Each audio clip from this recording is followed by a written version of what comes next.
ಇಂತಹ ಸಂದರ್ಭದಲ್ಲಿ ಉಚ್ಚ ಫಲ ಕೂಡ ಇದೆ ಅನ್ನುವಂತಹ ಮಾತು.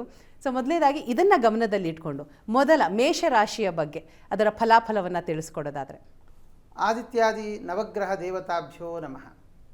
ಗ್ರಹಸ್ಥಿತಿಗಳನ್ನು ನಾವು ವಿಚಾರ ಮಾಡ್ತಾ ಬರುವಾಗ ಆಗಲೇ ನೀವು ಹೇಳಿದ ಹಾಗೆ 3ನೇ ಮನೆಯಲ್ಲಿದ್ದಂತಹ ಗುರು ತನ್ನ ಉಚ್ಚ ಕ್ಷೇತ್ರಕ್ಕೆ ಹೋಗ್ತಾ ಇದ್ದಾನೆ. ಸೊ ಉಚ್ಚ ಕ್ಷೇತ್ರಕ್ಕೆ ಬಂದಾಗ ಆ ಕ್ಷೇತ್ರದಲ್ಲಿ ಬಂದಾಗ ಏನು ಫಲ, ಭಾವಫಲ ಬೇರೆ, ರಾಶಿ ಫಲಗಳ ಬೇರೆ. ಆ ಭಾವಕ್ಕೆ ಬಂದಾಗ ಅಥವಾ ಆ ರಾಶಿಗೆ ಬಂದಾಗ ಚಾಂದ್ರೇ ರತ್ನ ಸುತಸ್ವದಾರ ವಿಭವ ಅಂತ ವೈಭವ, ಅತ್ಯದ್ಭುತವಾದ ವೈಭವ. ಅಂದರೆ ಮಕ್ಕಳಿಲ್ಲದವರಿಗೆ ಸಂತಾನ ಆಗುವಂಥದ್ದು, ಅಥವಾ ತಾಯಿಯ ಆರೋಗ್ಯದಲ್ಲಿ ನೆಮ್ಮದಿಯನ್ನು ಕಳ್ಕೊಂಡವರಿಗೆ, ಅಥವಾ ಈ ಭೂ ವ್ಯವಹಾರದಲ್ಲಿ ನೆಮ್ಮದಿಯನ್ನು ಕಳ್ಕೊಂಡವರಿಗೆ, ಹಣವನ್ನು ಕಳ್ಕೊಂಡಿರ್ತಕ್ಕಂಥವರಿಗೆ, ಮತ್ತು ತಂದೆಯ ಪ್ರೀತಿಯನ್ನು ಪಡೆಯದೇ ಇರತಕ್ಕಂಥವರಿಗೆ ಇದೆಲ್ಲ ಥರದ ವೈಭವ. ಅಂದರೆ ಅದನ್ನು ಪಡೀತಾರೆ, ಮಕ್ಕಳನ್ನು ಪಡೀತಾರೆ, ಅಥವಾ ಒಳ್ಳೆಯ ಸಂತೋಷ ಸುಖವಾದ ಜೀವನವನ್ನು ಪಡೆಯುವಂತಹ ಯೋಗ ಈ ಮೇಷರಾಶಿಯವರಿಗೆ. ಕಾರಣ ಮೇಷರಾಶಿಯಿಂದ 12ನೇ ಮನೆಯ ಭಾವಾಧಿಪತಿಯಾಗಿ 9ನೇ ಮನೆಯ ಭಾವಾಧಿಪತಿಯಾಗಿ 4ರಲ್ಲಿ ಹೋಗುವಾಗ ಮಾತಾ ಸೃಹನ್ಮಾತುಲ ಭಾಗಿನೇಯೋ ಕ್ಷೇತ್ರಂ ಸುಖಂ ವಾಹನಂ ಆಸನಂ ಚ ಅಂತ ಹೇಳುವಂತಹ ಚಿಂತನೆ. ಹಾಗಾಗಿ ಇಷ್ಟೆಲ್ಲ ಚಿಂತನೆಯನ್ನು ನಾವು ನೋಡುವಾಗ ಅಲ್ಲಿಗೆ ಯೋಯೋ ಭಾವ ಸ್ವಾಮಿ ದೃಷ್ಟ ಯುತೋವ ಅಂತ ಹೇಳುವಾಗೆ ಸೌಮ್ಯಗ್ರಹರ ಯೋಗ 4ನೇ ಮನೆಗೆ ಬಂದಾಗ ವಿಶೇಷವಾಗಿ ಅವರಿಗೆ ಈ ಭೂಮಿಗೆ ಸಂಬಂಧಪಟ್ಟ ಲಾಭ ಆಗುವಂಥದ್ದು, ಅಥವಾ ವಿಸುಖಪೀಡಿತ ಮಾನಸ ಅಂತ ಹೇಳುವ ರೀತಿಯಲ್ಲಿ 4ನೇ ಮನೆಯಲ್ಲಿ ಬಂದಾಗ ಒಳ್ಳೆಯ ವಿಶೇಷವಾದಂತಹ ಸುಖ, ಅದು ಸ್ತ್ರೀ ಸುಖ ಆಗಬಹುದು, ಅಥವಾ ಈ ಭೂಮಿಗೆ ಸಂಬಂಧಪಟ್ಟ ಸುಖ ಆಗಬಹುದು, ಮಕ್ಕಳಿಂದ ಪಡೆಯಬೇಕಾದ ಸುಖ ಆಗಬಹುದು, ಹಣದಿಂದ ಬೇಕಾದ ಸುಖ ಆಗಬಹುದು. ಇದನ್ನೆಲ್ಲವನ್ನು ಕೂಡ ಆ ಗುರು ಮೇಷರಾಶಿಯವರಿಗೆ ಕೊಡ್ತಾನೆ ಅನ್ನುವಂತಹ ವಿಷಯ. ಅದರ ಜೊತೆಗೆ ಈಗ ಈ ಶುಕ್ರ ನೀಚದಲ್ಲಿದ್ದಾನೆ, ನೀಚದಿಂದಾಗಿ ಸ್ವಕ್ಷೇತ್ರಕ್ಕೆ ಹೋಗುವಂತಹದ್ದು. ಕುಜ ಶುಕ್ರನ ಕ್ಷೇತ್ರದಲ್ಲಿದ್ದಾನೆ, ಅಲ್ಲಿಂದ ತನ್ನ ಸ್ವಕ್ಷೇತ್ರವಾಗಿ ಹೋಗ್ತಾನೆ. ಇದೆಲ್ಲ ನಾವು ವಿಚಾರ ಮಾಡುವಾಗ ನಮಗೆ ಒಟ್ಟಾರೆ ಈ ದೀಪಾವಳಿಯ ಸಂದರ್ಭದಿಂದ ಒಂದು 6 ತಿಂಗಳ ವಿಶೇಷವಾಗಿ ನಾವು ಗ್ರಹಸ್ಥಿತಿಗಳನ್ನು ಗಮನಿಸಿಕೊಂಡಾಗ ಈ ಸಪ್ತಮ ಅಧಿಪತಿ ಸಪ್ತಮಕ್ಕೆ ಬರುವುದು, ನೀಚದಲ್ಲಿದ್ದಂತಹ ಶುಕ್ರ ಸ್ವಕ್ಷೇತ್ರಕ್ಕೆ ಬರೋದು, ಇದು ನೋಡುವಾಗ ಈ ಹೆಂಡತಿಯಿಂದಾಗಿ ಸುಖ ಇಲ್ಲದೇ ಇರತಕ್ಕಂಥದ್ದು, ಅಥವಾ ಸಂಸಾರದಲ್ಲಿ ವಿಪರೀತವಾದಂತಹ ಸಮಸ್ಯೆಗಳನ್ನು ಎದುರಿಸ್ತಾ ಇರುವಂಥವರು, ಅಂಥವರು ಸಂತೋಷವಾದ ಸುಖಮಯವಾದ ಸಂಸಾರವನ್ನು ನಡೆಸುವ ಭಾಗ್ಯವನ್ನು ಶುಕ್ರ ಸ್ವಕ್ಷೇತ್ರಕ್ಕೆ ಬಂದಾಗ ಕೊಡ್ತಾನೆ. ಅಷ್ಟೇ ಅಲ್ಲದೆ ಇದೊಂದು ವಿಶೇಷ, ಮೇಷರಾಶಿಯವರಿಗೆ ಸ್ವಕ್ಷೇತ್ರದಲ್ಲಿ ಶುಕ್ರ ಬಂದಾಗ ಮತ್ತು ಉಚ್ಚಕ್ಷೇತ್ರದಲ್ಲಿ ಗುರು ಬಂದಾಗ ಹಂಸ ಮಹಾಯೋಗ. ಜೊತೆಗೆ ಶುಕ್ರ ಸ್ವಕ್ಷೇತ್ರಕ್ಕೆ ಬಂದಾಗ, ನೀಚದಿಂದಾಗಿ ಸ್ವಕ್ಷೇತ್ರಕ್ಕೆ ಬಂದಾಗ ಈ ಶುಕ್ರನಿಗೆ ಪ್ರಧಾನವಾಗಿ ಹೇಳುವಂಥದ್ದು ಮದನ ಕಾರಕತ್ವ. ಜೊತೆಗೆ ಮದನ ಸ್ಥಾನಕ್ಕೆ ಹೋಗುವುದರಿಂದಾಗಿ ವಿಶೇಷವಾಗಿ ತಾನು ಏನೇನು ಪಡೆದುಕೊಳ್ಳಬೇಕು, ಅದು ಭೂಮಿಗೆ ಸಂಬಂಧಪಟ್ಟದ್ದಾಗ್ಬೋದು, ಅಥವಾ ಮದುವೆ ಆಗದವರಿಗೆ ಮದುವೆಯ ಯೋಗವನ್ನು ಹೇಳುವಂಥದ್ದು, ಅಥವಾ ಈ ಸಂಸಾರದಲ್ಲಿ ಕಲಹ ಏನಾದರೂ ಇತ್ತು ಅಂತಾದರೆ ಆ ಕಲಹ ಸರಿಯಾಗುವಂಥದ್ದು, ಅಥವಾ ದಂಪತಿಗಳ ಮಧ್ಯೆ ನಮಗೆ ಬೇಡಪ್ಪ, ನಮಗೂ ಅವರಿಗೂ ಸೂಟ್ ಆಗೋದೇ ಇಲ್ಲ, ನಾವು ಡಿವೋರ್ಸ್ ತೊಗೊಂಡು ಬಿಡೋಣ ಅನ್ನುವಂಥ ಯೋಚನೆ ಬಂದಂಥವರೂ ಕೂಡ ಇಲ್ಲ, ಅಡ್ಜಸ್ಟ್ ಮಾಡಿಕೊಂಡು ಹೋಗೋಣ, ಸಂತೋಷವಾಗಿ ನಾವು ಬಾಳೋಣ ಅನ್ನುವಂತಹ ಯೋಚನೆ ಬಂದು ಮತ್ತೆ ಒಂದಾಗಿ ಜೀವನವನ್ನು ಸಾಗಿಸುವಂತಹ ಯೋಗ ಈ ಶುಕ್ರ ನಮಗೆ ಕೊಡ್ತಾ ಬರ್ತಾನೆ. ಮತ್ತು ಈ ಕುಜ ತಾನು ಈ ಸಪ್ತಮದಲ್ಲಿದ್ದಾಗ ಕುಜ ಸಹಜವಾಗಿಯೇ ದಂಪತಿಗಳ ಮಧ್ಯದಲ್ಲಿ ವೈರವನ್ನು ಉಂಟು ಮಾಡುವಂತಹದ್ದು, ಪರ ಯುವತಿರತಃ ದ್ಯೂತಕೃತ ಅಂತ ಹೇಳುವಂತಹ ಫಲವೂ ಇದೆ. ಪಾಪಗ್ರಹರು ಅಷ್ಟಮದಲ್ಲಿ ಬಂದಾಗ ಪಾಪೇ ಅಷ್ಟಮಗೆ ಕಳತ್ರ ಮರಣಂ ರೋಗೋ ವಿಯೋಗೋತ್ಸವ ಅಂತ ಹೇಳುವ ಫಲವೂ ಇದೆ.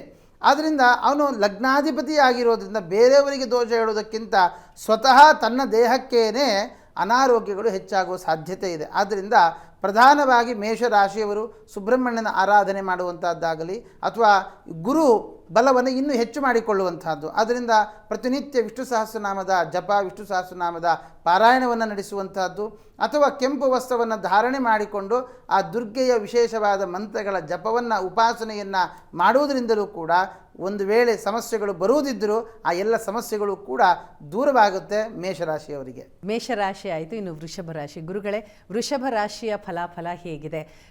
ಚೆನ್ನಾಗಿದೆ ಫಲ ಅಂತಂದರೆ ಅದರ ಸಂಪೂರ್ಣ ಫಲವನ್ನು ಹೇಗೆ ಪಡೆಯೋದು, ಇದಕ್ಕೇನು ಮಾಡಬೇಕು, ಒಂದು ವೇಳೆ ದೋಷ ಇದೆ ಅಂತಂದರೆ ಅದಕ್ಕೇನು ಪರಿಹಾರ ತಿಳಿಸ್ಕೊಡೋದಾದರೆ? ವೃಷಭ ರಾಶಿ ಇದನ್ನು ನೀವು ಹೇಳುವಾಗಲೇ ಅತ್ಯಂತ ಚುರುಕಾಗಿ ನಮ್ಮ ಆಚಾರ್ಯರು ಹೇಳಿದರು. ಇದು 6 ತಿಂಗಳವರೆಗೆ ದೀಪಾವಳಿಯಿಂದ ಪ್ರಾರಂಭ ಮಾಡಿ ನಾವು ಹೇಳಬೇಕಾಗಿದೆ. ಎಲ್ಲರೂ ಸಹಿತ ಯುಗಾದಿಯಿಂದ ಪ್ರಾರಂಭ ಮಾಡ್ತಾರೆ. ದೀಪಾವಳಿಯಿಂದ ಯಾಕೆ ಅಂತ, ಅಜ್ಞಾನವನ್ನು ಹೋಗಲಾಡಿಸುವುದಕ್ಕಾಗಿಯೇ ದೀಪವನ್ನು ಹಚ್ಚುವುದು ತಾನೆ. ಹಾಗೆ ನಮ್ಮ ಭವಿಷ್ಯವೂ ಸಹಿತ ಏನನ್ನು ಹೇಳುತ್ತೆ ಅಂದರೆ ತಮಸಿ ದ್ರವ್ಯಾಣಿ ದೀಪ ಇವ ಅಂತ. ತಮಸ್ಸನ್ನು ನಾಶ ಮಾಡಿ ದೀಪವನ್ನು ತೋರಿಸುವುದೇ ಉದ್ದೇಶವಾಗಿರೋದರಿಂದ ದೀಪಾವಳಿ ಭವಿಷ್ಯ ಅನ್ನೋದನ್ನು ಶಾಸ್ತ್ರಿಗಳು ಹೊಸದಾಗಿ ಇಲ್ಲಿಂದ ಪ್ರಾರಂಭ ಮಾಡಿದರು ನಿಮ್ಮ ಚಾನಲ್ ಮುಖಾಂತರ ಅನ್ನೋದನ್ನು ನನಗೆ ಅಂದುಕೊಳ್ತೇನೆ ನಾನು. ಕಾರಣ ಇಲ್ಲಿ ಎಷ್ಟು ದೀಪದಿಂದಲೇ ನಮ್ಮ ಜ್ಞಾನ ಆಗುವುದರಿಂದ ದೀಪಾವಳಿಯಿಂದ 6 ತಿಂಗಳ ನಾವು ಈಗ ಗುರು ಪ್ರಧಾನವಾಗಿ ನಮಗೆಲ್ಲರಿಗೂ ಸಹಿತ ಈಗಾಗಲೇ ಆಚಾರ್ಯರು ಹೇಳಿದರು ಗುರುವಿನ ಒಂದು ಬದಲಾವಣೆಗಳು ಹೇಗೆ ಪರಿಣಾಮ ಆಗುತ್ತವೆ ಅಂತ. ಹಾಗೆ ವೃಷಭ ರಾಶಿಯವರಿಗೆ ಶುಕ್ರನ ಬದಲಾವಣೆ ತುಂಬ ಚೆನ್ನಾಗಿ ಇದೆ. ಯಾಕೆಂದರೆ ಶುಕ್ರನು ನೀಚತ್ವದಿಂದ ಷಷ್ಠತತ್ವ ಕಡೆಗೆ ಹೋಗ್ತಾನೆ.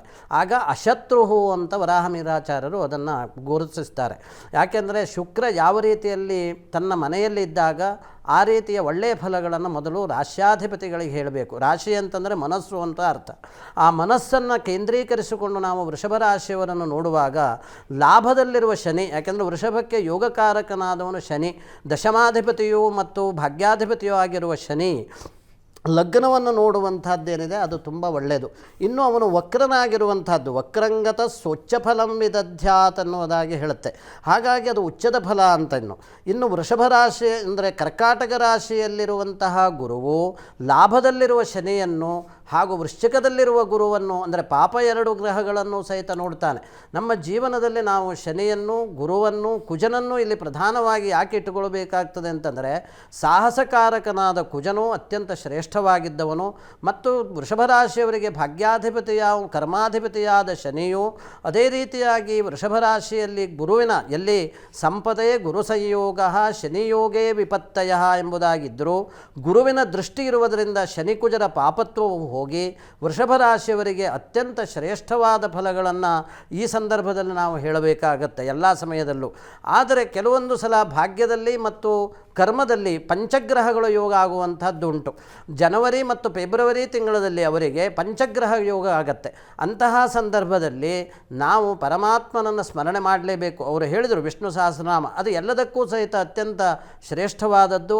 ಅದೇ ರೀತಿಯಾಗಿ ಪಂಚಾಕ್ಷರಿ ಜಪ, ದೇವಿಯ ಆರಾಧನೆ, ಮಹಾಗಣಪತಿಯ ಸಂದರ್ಶನ, ಮಾರುತಿಯ ಸ್ತೋತ್ರಗಳನ್ನು ಈ ಸಂದರ್ಭದಲ್ಲಿ ಹೇಳಿ ಅವರಿಗಿರುವಂತಹ ಎಲ್ಲ ದೋಷಗಳನ್ನು ಪರಿಹಾರ ಮಾಡಿಕೊಂಡು ವೃಷಭ ರಾಶಿಯವರು ತಮ್ಮ ಅತ್ಯಂತ ಉತ್ತಮವಾದ ಜೀವನವನ್ನು ಸಾಗಿಸುವುದರ ಬಗ್ಗೆ ನಮ್ಮ ದೀಪಾವಳಿಯು ಸಹಿತ ಅವರಿಗೆ ಅನುಕೂಲವಾಗಲಿ ಎನ್ನುವುದನ್ನು ಈ ಸಂದರ್ಭದಲ್ಲಿ ಹೇಳ್ತೇನೆ. ವೃಷಭ ರಾಶಿಯ ಫಲಾಫಲ ಹೇಗಿದೆ ಅನ್ನೋದನ್ನ ನೋಡಿದ್ವಿ. ಈಗ 3ನೇ ರಾಶಿ, ಅದು ಮಿಥುನ ರಾಶಿ. ಶಾಸ್ತ್ರಿಗಳೇ, ಮಿಥುನ ರಾಶಿಯ ಬಗ್ಗೆ ತಿಳಿಸ್ಕೊಡೋದಾದ್ರೆ.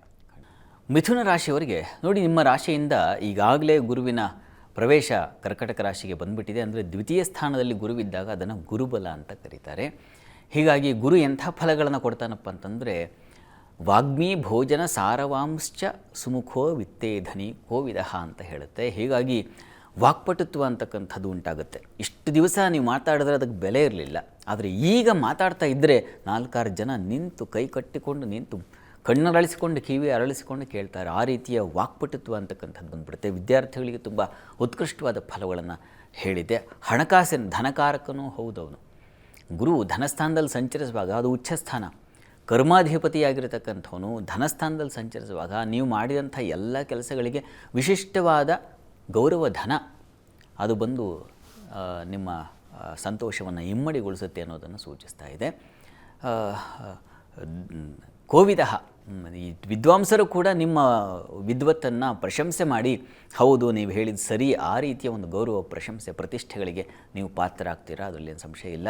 ಮತ್ತು ಸುಗ್ರಾಸ ಭೋಜನ, ಹೋದ ಕಡೆಯೆಲ್ಲ ನಿಮಗೊಂದು ಯಾವುದೋ ಒಂದು ವಿಶೇಷವಾದ ಊಟ, ವಿಶೇಷವಾದ ರಸಗವಳ ಅಂತೀವಲ್ಲ, ಆ ರೀತಿಯ ಒಂದು ಸಂದರ್ಭ ಏರ್ಪಾಡಾಗುತ್ತೆ. ಎಲ್ಲೇ ಇರಲಿ, ನೀವು ಪ್ರಯಾಣದಲ್ಲಿರಲಿ ಅಥವಾ ಇನ್ಯಾವುದೋ ಬೇರೆ ಊರಿಗೆ ಹೋಗಲಿ, ಎಷ್ಟೋ ಬಾರಿ ಊಟನೇ ಸಿಗದೆ ಹೋಗ್ಬಿಡೋಂಥ ಪರಿಸ್ಥಿತಿ ಇರುತ್ತೆ. ಆದರೆ ನಿಮ್ಮ ಪಾಲಿಗೆ ಹಾಗಲ್ಲ, ತುಂಬ ಚೆನ್ನಾಗಿದೆ.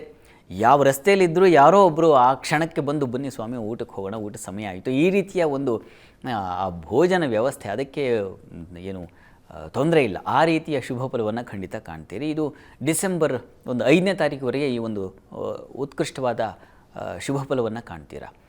ಇನ್ನು ನಂತರದಲ್ಲಿ ಶುಕ್ರನ ಸಂಚಾರವೂ ಇದೆ. ನವೆಂಬರ್ ವೇಳೆಗೆ ಶುಕ್ರ ಕುಜ ಈ ಗ್ರಹಗಳು ಒಳ್ಳೆಯ ಸ್ವಕ್ಷೇತ್ರದಲ್ಲಿ ಸಂಚರಿಸೋದ್ರಿಂದ ಅಖಂಡಿತ ಧನಂ ನೃಪಂ ಅಂತೆಲ್ಲ ಹೇಳಿದೆ.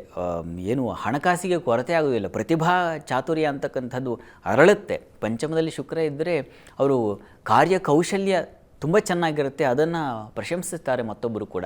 ಕಲಾವಿದರಿಗೆ ತುಂಬ ಚೆನ್ನಾಗಿರುತ್ತದೆ. ಈ ಮಾಧ್ಯಮ ಕ್ಷೇತ್ರಗಳಲ್ಲಿ ಕೆಲಸ ಮಾಡ್ತಕ್ಕಂಥವ್ರಿಗೆ ತುಂಬ ಉತ್ಕೃಷ್ಟವಾದ ಫಲ ಕಾಣಲಿಕ್ಕೆ, ಹೊಸ ಅವಕಾಶಗಳು ಬಂದು ಒದಗುತ್ತೆ. ಈ ರೀತಿಯ ಶುಭ ಫಲಗಳನ್ನು ಖಂಡಿತ ಕಾಣ್ತೀರ. ಕುಜನ ಸಂಚಾರ ಕೂಡ 6ನೇ ಮನೆಗೆ ಕುಜ ಬಂದರೆ ಶೌರ್ಯ, ಸಾಹಸ, ಧನ ಇಂಥ ಕಾರ್ಯಗಳನ್ನು ಮಾಡ್ತಾರೆ ಅಂತ. ಸಾಲದಿಂದ ಮುಕ್ತರಾಗ್ತೀರಾ, ಋಣಮುಕ್ತರಾಗ್ತೀರಾ, ಜೊತೆಗೆ ಶತ್ರುಗಳ ಬಾಧೆಯಿಂದ ಹೊರಗೆ ಬರ್ತೀರಾ. ಆ ರೀತಿಯ ಒಂದು ಶುಭ ಫಲವನ್ನು ಕಾಣಬಹುದು. ಪಾಪೋಪಿ ಸ್ವಗೃಹಂ ಗತಃ ಶುಭಕರಃ ಅಂತ ಶಾಸ್ತ್ರವಾಣಿ. ಹೀಗಾಗಿ ಪಾಪಗ್ರಹಗಳು ತಮ್ಮ ಮನೆಯಲ್ಲಿ ಸಂಚರಿಸುವಾಗ ಆಯಾ ಫಲಗಳನ್ನು ಖಂಡಿತವಾಗಿ ಕೊಡ್ತಾರೆ ಅಂತ. ಹೀಗಾಗಿ 6ನೇ ಮನೆಗೆ ಬಂದರೆ ಕುಜ ಶೌರ್ಯವನ್ನು, ಸಾಹಸವನ್ನು ತಂದು ಕೊಡ್ತಾನೆ, ಶತ್ರುಗಳನ್ನು ಮೆಟ್ಟಿ ನಿಲ್ಲುವ ಶಕ್ತಿಯನ್ನು ತಂದು ಕೊಡ್ತಾನೆ. ಹೀಗೆ ಶುಭ ಫಲವನ್ನು ಕಾಣಬಹುದು. ಮತ್ತು ಗುರು ಯಥಾ ಪ್ರಕಾರ ಡಿಸೆಂಬರಲ್ಲಿ ನಿಮ್ಮ ರಾಶಿಗೆ ಬರುತ್ತೆ. ಗುರು ಜನ್ಮದಲ್ಲಿದ್ದಾಗ ಸ್ವಲ್ಪ ಆರೋಗ್ಯದಲ್ಲಿ ವ್ಯತ್ಯಾಸ ಅನ್ನೋದನ್ನು ಹೇಳಿದೆ. ಆದರೆ ದಾಂಪತ್ಯ ಸೌಖ್ಯ ಇದೆಯಾ, ಅನುರಾಗ ಸಿದ್ಧಿ ಆಗುತ್ತೆ, ವ್ಯಾಪಾರ ವಹಿವಾಟಿನಲ್ಲಿ ಅನುಕೂಲಗಳನ್ನು ಕಾಣಲಿಕ್ಕೆ ಅವಕಾಶಗಳಿದ್ದಾವೆ. ಹಾಲು ಹೈನು ವ್ಯಾಪಾರಿಗಳಿಗೆ ತುಂಬ ಚೆನ್ನಾಗಿದೆ. ಕುಜನ ಸಂಚಾರ ಮತ್ತು ಜನವರಿ ವೇಳೆಗೆ ಉಚ್ಚ ಸ್ಥಾನಕ್ಕೆ ಹೋಗ್ತಾನೆ. ಹೀಗಾಗಿ ನಷ್ಟವಾಗಿದ್ದ, ಕಳೆದು ಹೋಗಿದ್ದಂಥ ವಸ್ತುಗಳು ಮತ್ತೆ ಮರಳಿ ಬರತಕ್ಕಂಥದ್ದು, ಆರೋಗ್ಯದಲ್ಲಿ ಚೇತರಿಕೆ ಆಗ್ತಕ್ಕಂಥದ್ದು, ಹಾಸ್ಪಿಟ್ಲಿಗೆ ಹೋಗಿ ಏನೋ ಅಡ್ಮಿಟ್ ಆಗಿದ್ದೀನಪ್ಪ, ICUಲಿದ್ದೆ, ಈ ಥರ ಪರಿಸ್ಥಿತಿ ಇರ್ತಕ್ಕಂಥವರಿಗೆ ಆ ಕಾಲ ಹೇಗಾಗುತ್ತೆ ಅಂದರೆ ಮತ್ತೆ ವಾಪಸ್ಸು ವಾರ್ಡಿಗೆ ಬಂದೆ, ವಾರ್ಡಿಂದ ಮನೆಗೆ ಬಂದೆ, ಈ ರೀತಿಯ ಒಂದು ಶುಭ ಫಲವನ್ನು ಖಂಡಿತ ಕಾಣಬಹುದು. ಉತ್ಕೃಷ್ಟವಾಗಿದೆ ನಿಮ್ಮ ಪಾಲಿಗೆ ಈ ಒಂದು ದೀಪಾವಳಿಯಿಂದ ಪ್ರಾರಂಭವಾದ ಜರ್ನಿ ಯುಗಾದಿವರೆಗೂ. ಸ್ವಲ್ಪ ಫೆಬ್ರವರಿ ಕಾಲದಲ್ಲಿ ನೋಡಿ, ಭಾಗ್ಯಸ್ಥಾನದಲ್ಲಿ ಕುಜ ಮತ್ತು ರಾಹುಗಳ ಯುತಿಯನ್ನು ನಾವು ಕಾಣ್ತೀವಿ. ಆ ಸಂದರ್ಭದಲ್ಲಿ ತಂದೆ ಮಕ್ಕಳಲ್ಲಿ ಒಂದು ರೀತಿಯ ವಿಚಿತ್ರವಾದ ಕಲಹ ಉಂಟಾಗಬಹುದು. ಕುಟುಂಬಕ್ಕೆ ಸ್ವಲ್ಪ ತೊಂದರೆ, ತಗಾದೆಗಳು ಬರಬಹುದು, ಥ್ರೋಟ್ ಇನ್ಫೆಕ್ಷನ್ ಆಗಬಹುದು. ಕುಜನ ದೃಷ್ಟಿ ಕೇತುವಿನ ಮೇಲೂ ಬೀಳುತ್ತೆ. ಈ ಕಾರಣದಿಂದಾಗಿ ಸ್ವಲ್ಪ ಮಟ್ಟಿಗೆ ಗಂಟಲ ಬಾಧೆ ಬರಬಹುದು. ಧಾರ್ಮಿಕ ಚಟುವಟಿಕೆಗಳಲ್ಲಿ ಆಸಕ್ತಿ ಕಡಿಮೆ ಆಗಬಹುದು. ಆಲಸ್ಯ ನಿಮ್ಮನ್ನು ಆವರಿಸಬಹುದು. ಈ ಕಾರಣದಿಂದಾಗಿ ಸ್ವಲ್ಪ ಫೆಬ್ರವರಿ ಕಾಲ ನಿಮಗೆ ಸ್ವಲ್ಪ ಅತಂತ್ರ ಸ್ಥಿತಿಯನ್ನು ತಂದುಕೊಡುತ್ತೆ. ಎಲ್ಲ ಕೈಯಲ್ಲಿದೆ, ಆದರೆ ಯಾವುದೂ ನನಗೆ ಬರ್ತಾ ಇಲ್ಲ, ಅನುಭವಕ್ಕೆ ಬರ್ತಾ ಇಲ್ಲ ಅನ್ನೋ ಹಾಗಾಗಿಬಿಡುತ್ತೆ. ಆ ರೀತಿಯ ಒಂದು ಸ್ವಲ್ಪ ತೊಡಕಿನ ಫಲಗಳನ್ನು ಕಾಣ್ತೀರ. ಆ ನಂತರದಲ್ಲಿ ಮತ್ತೆ ಚೆನ್ನಾಗೇ ಇದೆ. ಅಂತೂ ಒಟ್ಟಾರೆಯಾಗಿ ಗಮನಿಸ್ಕೊಂಡ್ರೆ ದೀಪಾವಳಿ ನಿಮ್ಮ ಪಾಲಿಗೆ ಬಂಗಾರದ ಫಲವನ್ನು ತಂದು ಹರಡಿದೆ. ನೀವು ಅದನ್ನು ಅನುಭವಿಸಬೇಕು ಅಷ್ಟೇ. ಸ್ವಲ್ಪ ಕಾಲದ ಆ ತೊಡಕಿನ ನಿವಾರಣೆಗೆ ನೀವು ಮಾಡಬಹುದಾಗಿರತಕ್ಕಂಥದ್ದು, ದುರ್ಗಾ ಸನ್ನಿಧಾನದಲ್ಲಿ ಒಂದು ವಿಶೇಷ ರುದ್ರಾಭಿಷೇಕ ಮಾಡಿಸಿ, ದುರ್ಗಾ ಅಷ್ಟೋತ್ತರವನ್ನು ಹೇಳ್ಕೊಳ್ಳಿ. ಶ್ರದ್ಧೆಯಿಂದ ದುರ್ಗಾ ಪ್ರಾರ್ಥನೆ ಮಾಡಿದ್ರೆ ಯಾವುದೇ ತೊಂದರೆ ಉಂಟಾಗುವುದಿಲ್ಲ, ಆತಂಕ ಬೇಡ.